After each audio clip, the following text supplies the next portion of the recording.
Hello crochet friends and welcome back. It's a great day to crochet together. I'm so glad you're here.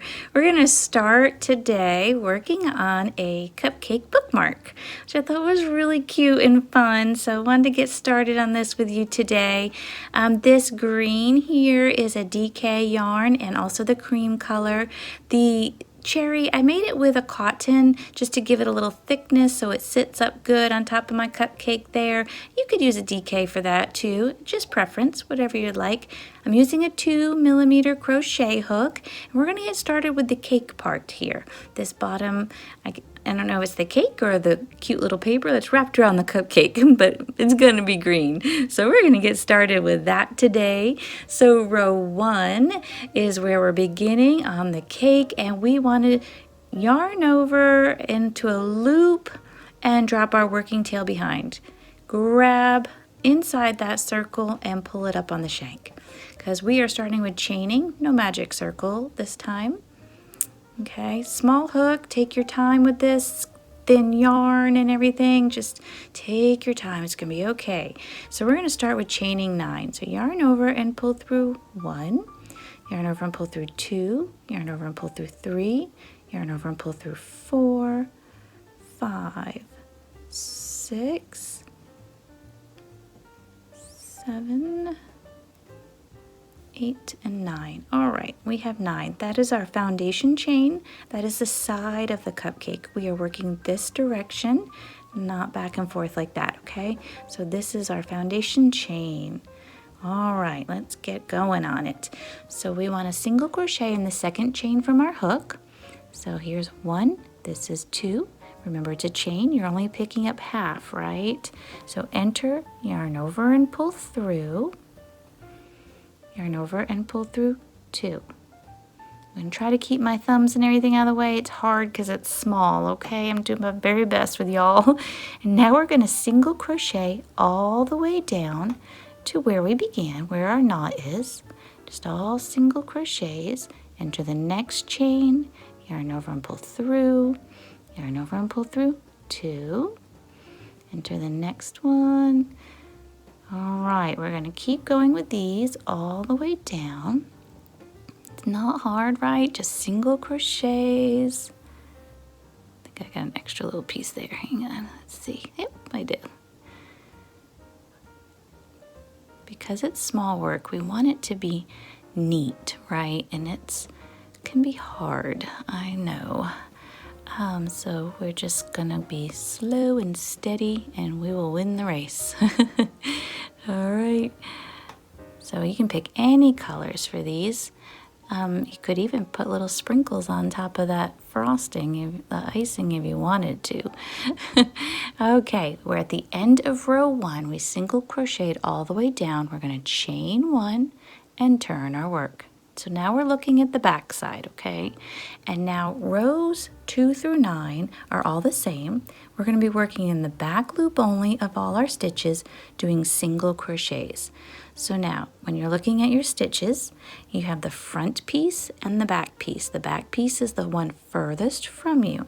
So you're going to enter the back piece. That's your back loop only. Yarn over and pull through. Yarn over and pull through 2. Enter the back loop only of your next stitch. Okay, yarn over and pull through, yarn over and pull through 2. And now doing this back loop only is going to make us a ridge. I don't know if you've done the heart basket project with us recently. We did back loop only in that, and it made a nice ridge that separates the bottom of the basket from the sides. So this back loop, it just makes it look more pronounced, and it's going to give us the ridge, which is going to look like the, the paper foldings of a cupcake paper. So this is the purpose of this, going back and forth like this. And this is row 2 still, and we're single crocheting back loop only. I need a little more yarn, I'm sorry.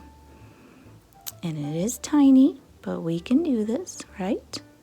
Put those spectacles on. I have my glasses on. It's this hook. It's a tiny one. Okay, now when you get to the end, I wanted to show you, it kind of lays flat. Can you see it?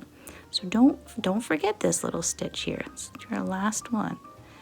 Sometimes it lays a little bit flat there and I don't want you to miss it. See it?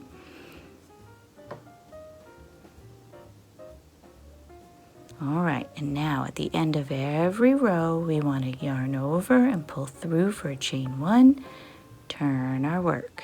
All right, so now we are on the other side. And this is row 3, and we're going to continue doing the same thing. So we're going to enter the back loop only, give it a single crochet, and we're going to do it all the way down. And then we're going to do a chain 1 and turn our work. We're going to do this all for 3, 4, 5, 6, 7, 8, and 9. That's what we have remaining, right? Okay, we can do this. Just keep track of your rows that you've completed. Write it down on a piece of paper, or if you have a row counter, you can use that. Just need to keep track of everything. And don't forget that chain 1 and turning your work at the end. The chain 1 is important so that your work doesn't pull in, it doesn't tuck in, it stays the proper size that it needs to be, okay? So if you forget the chain 1, you'll see it's going to start to pull and pucker. We don't want that, right? Okay, there's that last one. I told you it kind of lays there a little bit, so don't forget that one. Alrighty, yarn over and pull through. That was 3. I turn my work, and you can start to see the little ribbing going on here, standing up. So this is 4 for me, and I need to do 4 through 9. I'm going to keep going, and I'll see you at the end. Here we go. Okay, this is the end of 9 for me. All right, this is what it looks like when we're done. We have this nice little ribbing standing up, the end of row 9, and I know it took a little while. There are only 8 stitches, but it's small, right? So it does take a little bit of time. So take your time with it and just work through it. When we meet up next time, we're going to do row 10, which is going to give us some nice finish work around the edges and make it look really pretty, okay? So I will see you then. Keep working on this, and we'll meet up next time. See you then. Thank you. Have a joyful day.